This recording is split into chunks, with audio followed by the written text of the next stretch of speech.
sou Cláudia Sakamoto, de Curaçao, Ilhas do Caribe, para a TV Relacionamento.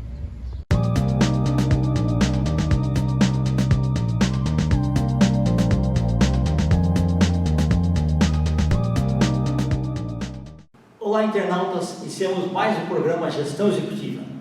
E hoje nós temos aí a honra de trazer de volta uma profissional muito respeitada, professora Zuleika Silva. Gratidão. Obrigado, viu, Zuleika, mais uma vez, tá? Eu que agradeço. Zuleika, conta um pouquinho para os nossos internautas, um pouquinho onde você nasceu, um pouquinho da sua trajetória e em que momento da sua vida que deu um estalo, eu quero ser professora. Na verdade, eu não queria ser professora. Na verdade, a minha formação foi Direito. Okay. E a princípio eu pensei que eu queria ser advogada, mas depois descobri que eu não queria mais. E aí eu teria que fazer alguma coisa com o meu diploma. Então, aí eu falei, eu não posso jogar meu diploma fora. E o que eu posso fazer? Aí uma amiga minha, que era assistente social, ela falou para mim assim, Zuleika, por que você não vai dar aula? Aí eu falei para ela, Deus me livre. Eu falei isso para ela, eu falei assim, não. Eu falei assim, não quero dar aula, Deus me livre, né? Aí eu fiquei pensando naquilo que ela falou para mim, eu falei, bom, se ela falou isso, eu preciso aproveitar, né? O meu diploma e fazer alguma coisa. Aí eu resolvi atender a sugestão dela. Certo. Aí eu falei assim, bom, tudo bem, vou começar a dar aula, mas vou dar aula de quê? Aí o meu currículo daria para dar aula de filosofia. Aí eu fiz uma licenciatura de filosofia, Bacana. né, para lecionar. E aí eu comecei a gostar de lecionar. Eu não sabia que eu gostaria de lecionar. E aí foi aí que eu descobri que era uma coisa que eu gostava de fazer, que era de ensinar pessoas, de desenvolver pessoas. Então eu comecei a perceber esse gosto de lecionar. E filosofia foi gostoso para você? Foi, porque foi assim, prazeroso? Foi prazeroso, porque filosofia é uma área que fala da vida.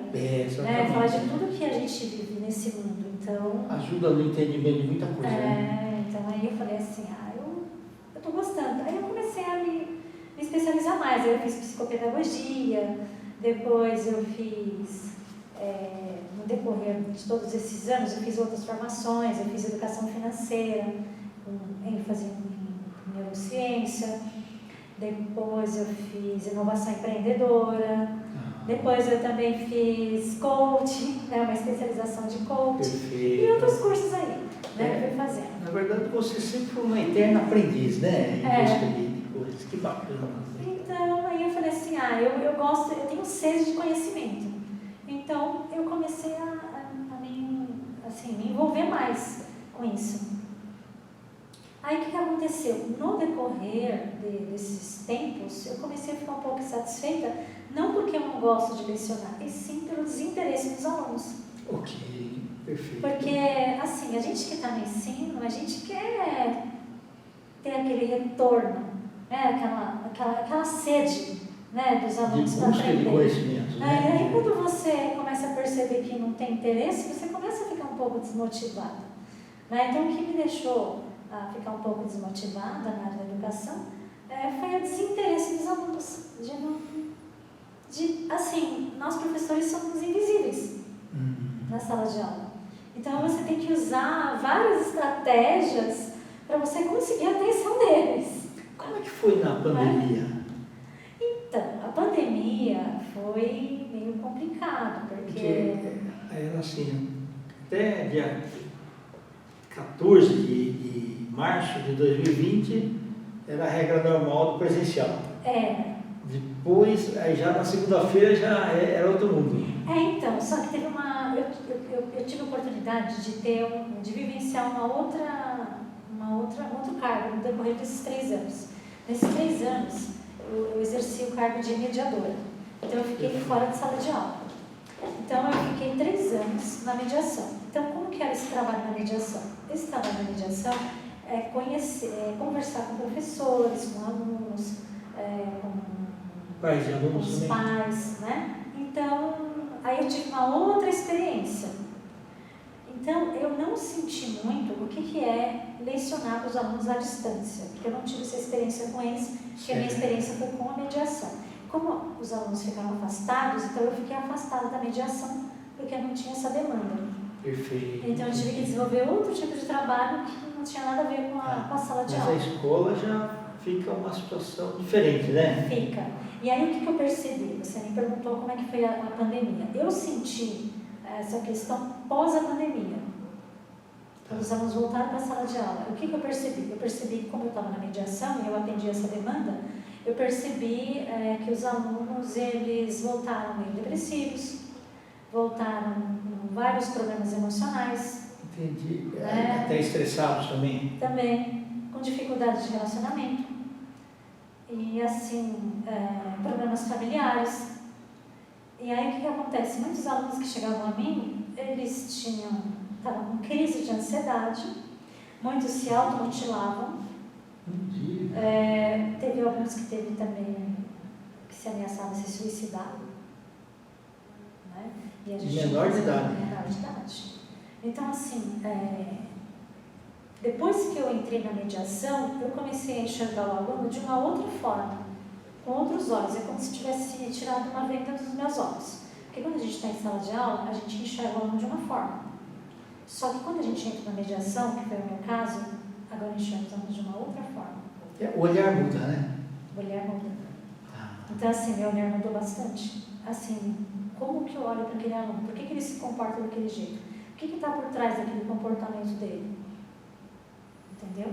Então, isso faz você começar a ter uma comunicação diferente com aquele aluno. Você tem que saber como se comunicar com aquele aluno. E é nessa hora que a gente tem que ter sabedoria. E o que acontece? Não são todos os professores que estão preparados para isso. É verdade.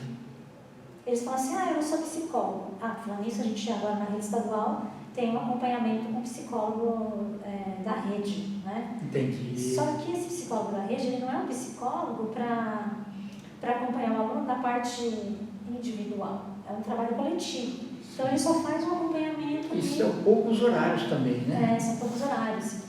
E assim, é um trabalho não dá para dar aquela atenção para um... Não. Meu objetivo não é terapia com esses alunos. O objetivo é mais tratar uma demanda coletiva. Certo, entendi. Então, não atende os aspectos, não atende as expectativas desse aluno. Né? Então, aí eu acompanhava, eu fazia acompanhamento, né, com o psicólogo junto com os alunos, mas não tinha aquele acompanhamento individualizado, porque não é esse o objetivo. Aí, os alunos que tinham, né, essa demanda, que precisava de um acompanhamento individual, a gente mandava encaminhamento. Interessante. Zuleika, e você falou dos alunos, o retorno deles. Como é que foram os professores? Também voltaram diferentes? Voltaram. Teve alguns professores... É engraçado que eu fiquei sabendo que teve alguns professores que eles tinham uma atenção maior com os alunos no virtual e no presencial eles tinham dificuldade. Entendi. E eles vão descobrir isso depois. Então, eu achei isso interessante também. E o problema é que nem todo aluno conseguia fazer o online, né, cara? Sim, também. Como a gente está com alunos de comunidade, então esses alunos, muitos tinham vergonha de mostrar a casa, por causa de tela fechada, porque não queriam mostrar o ambiente deles, que eles moravam, porque muitos ficavam num ambiente todo tumultuado. Então, eles não gostavam de ficar mostrando o ambiente deles, então eles ficavam a maioria de tela fechada. Tem todo um problema ali por trás, né? O porquê? Né? Porque as pessoas têm que começar a perceber por que ele não quer abrir a tela. Né? Vai mostrar a estrutura da casa dele, de repente ele não quer ficar mostrando ali o ambiente dele. Porque a partir do momento que você abre uma tela, as pessoas estão vendo ali seu ambiente. Né? Então, muitos não queriam abrir. Muitos não participavam, eles também não queriam se comunicar, porque eles tinham essa dificuldade também, né, de comunicação, então não falavam. Hoje as escolas foram preparadas para inclusive ter internet em sala de aula. Só que é monitorado isso daí, não? Então. É que assim, a internet na escola existe. Só que, por exemplo, o ano passado, eu não sei como que vai ser esse ano agora, tá? Mas o ano passado a gente teve uma experiência muito desagradável com a internet, porque a rede vivia caindo, a gente não conseguia... Muitas vezes o conteúdo que eles queriam ver era diferente. Entendeu? E o que acontece agora? As escolas estão mudando agora o ambiente, até o layout né? também O layout da da escola está sendo mudado. Então, todas as escolas agora têm uma televisão, câmera, tá. né, para ser monitorado. Todas as escolas de aula têm câmera, porque isso é só em escola particular. Né? Agora não, as escolas públicas também têm câmeras monitorando. Tem... Mas quem é que monitora? Então, aí... Porque às vezes você grava, é que assim, a a central das câmeras fica na sala da diretoria. Né? Então, por exemplo, se acontece alguma coisa, se alguém roubou, sei lá, fez alguma coisa, ela vai lá, vai ter que voltar a câmera para saber o que aconteceu. Okay. Só que assim, é meio complicado isso, não é fácil. Né? Não é fácil. Imagina a demanda da diretoria. Não, e a quantidade de salas. Então, aí que está, o correto mesmo, olha só como que eles não pensam em tudo isso, né? Como que a diretora vai dar conta de ficar monitorando, né? Para pensar um pouquinho, né, Kendi? Não, a pessoa, como que ela vai dar conta do trabalho dela, vários trabalhos, várias demandas ali que ela não para, né, a diretora. E aí tem que ficar dando conta do que está acontecendo ali nas câmeras, né? Então, o correto seria, se o setor público está contratando esse tipo de trabalho, eles teriam que ter uma pessoa específica para isso. Exatamente. Né? Para estar monitorando isso, 24 horas, para estar acompanhando o que está acontecendo, essa coisa toda. Só que não existe isso. O monitoramento é nessa na direção. Mas né? são sinais dos tempos aí, né? E a escolha do conteúdo lá no material? O professor coloca? Então, antes, no começo, lá atrás, não existia uma apostila das escolas, né? Sim. Agora as escolas têm uma apostila, a escola tem a apostila, né, do governo para acompanhar todo o conteúdo. Pelo menos para dar unicidade de linguagem, né? E tem também os livros didáticos. Né? Então aí tem a apostila mais os livros didáticos. Tá. Só que o que acontece? Não consegue se dar todo esse conteúdo que deveria ser dado. Porque no ensino médio, por exemplo, os alunos estão totalmente atrasados. Por exemplo, a escola que eu estava lecionando, então, nós tivemos uma... Você tem mais ou menos a possibilidade de dar uns 60% máximo da matéria? 60% acho que é muito, né? Mas 60% é bastante. Entendi. Porque o que acontece? A defasagem na escola está sendo bastante matemática e português. E a gente está com uma dificuldade muito grande na área de matemática dos alunos. E muitas vezes não adianta trocar o professor. Não adianta. O problema não é o professor, o problema é que o aluno deveria ter uma base lá atrás no ensino fundamental. Ele não teve.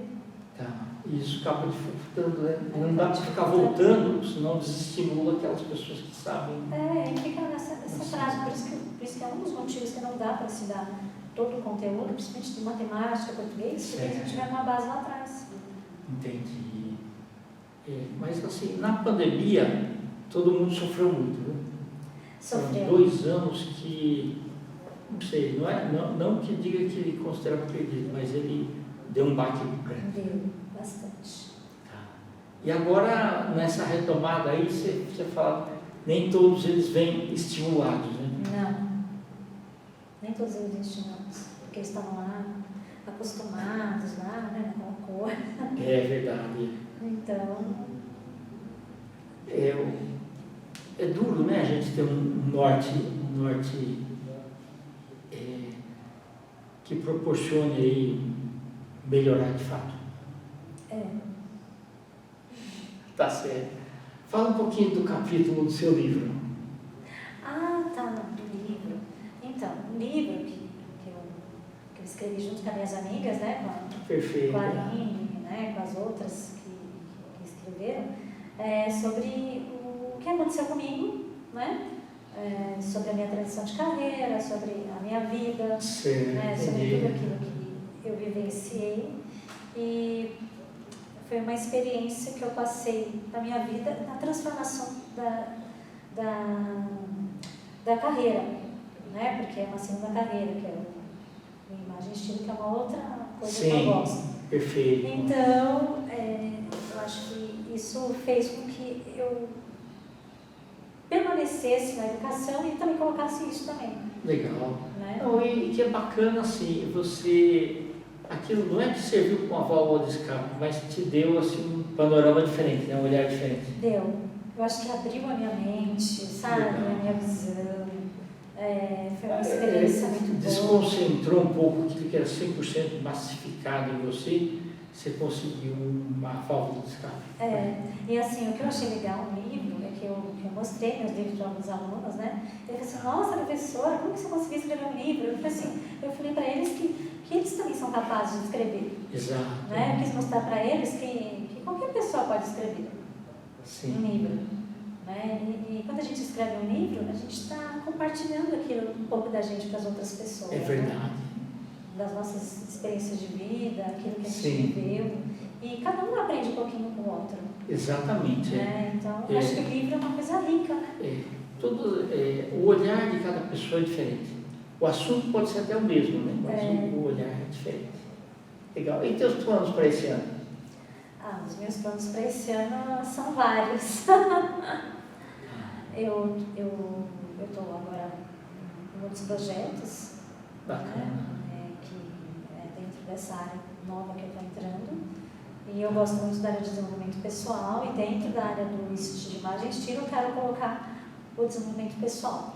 E essa experiência que eu estou passando com os alunos me deixou mais forte ainda o que eles estão precisando.